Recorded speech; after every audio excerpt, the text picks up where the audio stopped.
Hey guys, welcome back to RPO Restorations. Are you having a problem with your 80s carbureted car or truck? Maybe it's stalling out, hard starts, won't start, sputters out when you put it in drive, something along those lines. Well then stay tuned because this may be the video for you.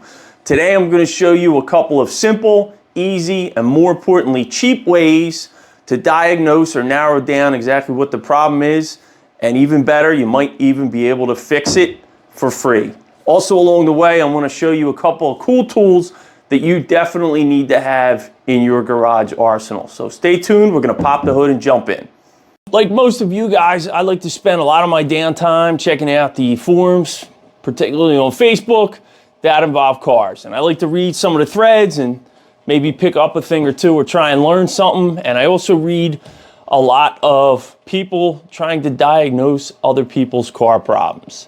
And the downside to that is a lot of them just diagnose them as worst case scenarios. Car won't start, need to rebuild your car. Car won't start, fuel pump's dead. Car won't start, you got a bad ignition system, replace the whole thing. And 99% of the time, that's not actually the case.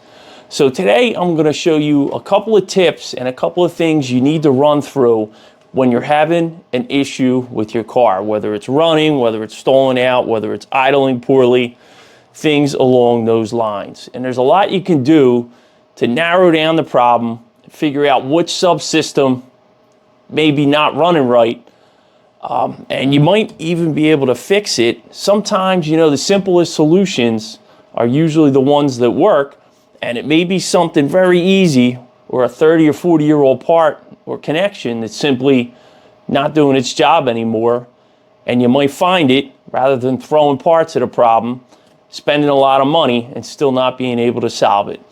So right now we're going to run through some of the things that you should check on your car whenever you're having a problem with it running. And we're going to start with the ECM.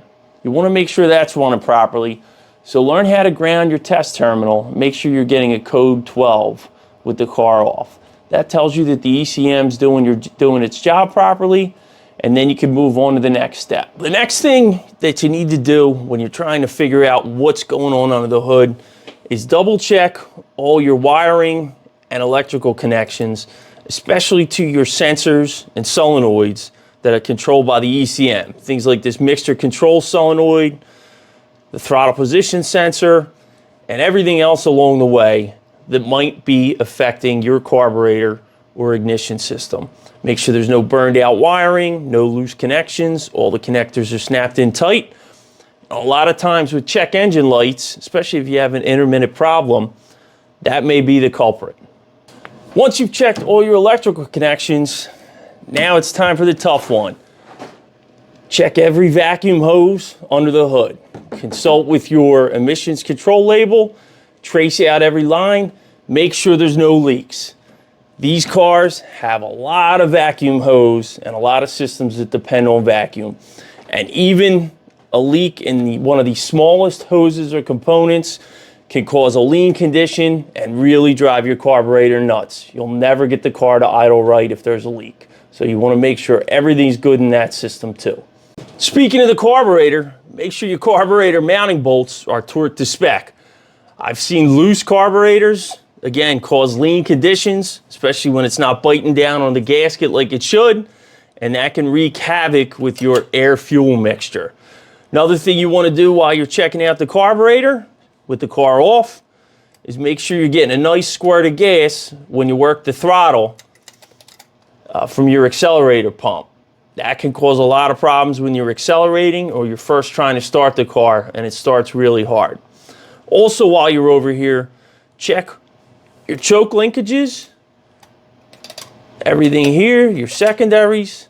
Make sure everything moves freely. Your throttle cable, all the linkages attached to the carburetor should be clean. There's no need to oil them, but if they're gummed up, you're going to want to clean those off now. Before we leave the carburetor, that brings us to our first little cool tool that you should probably have in your garage. And I know this is going to be familiar to a lot of you older guys out there, but a lot of you younger guys have probably never seen one of these before. This is a carburetor float gauge. They are still available through JEGs. This will help you determine the float height of your carburetor. Definitely look into getting one of these. They're only about $2 and you're definitely going to use it, and I'll show you why in a second. With the carburetor float gauge, you can actually do two things. You can check your mixture control solenoid travel in one of these vent holes up front, and in this one in the back, you can actually check your carburetor float height. That comes in handy when you're having a fuel starvation issue or you think your mixture control solenoid may be misadjusted. Next, you want to check out your EGR valve. You should have already checked the vacuum line to it, but give it a little squeeze. Make sure it's moving freely, it's not binding or stuck. This can wreak havoc on your motor, especially when it's trying to idle smoothly. Now that we've done everything we can, the visual inspection of the fuel system, now it's time to move on to the ignition system. You want to make sure you're getting good spark. So first, remove your distributor cap, get a look at the inside in your cap and rotor. Look for any evidence of abnormal wear, arcing, carbon tracking, that type of thing. Also, make sure all your connections are tight here on the cap and at the spark plug, and check the condition of each and every spark plug wire. A frayed wire or a burned wire will cause the current to jump to a ground like the engine block, and you'll wind up with a dead cylinder. All right, now that you've checked everything on the cap end, including the wiring connections here on the back, everything's good. You have no burned wires.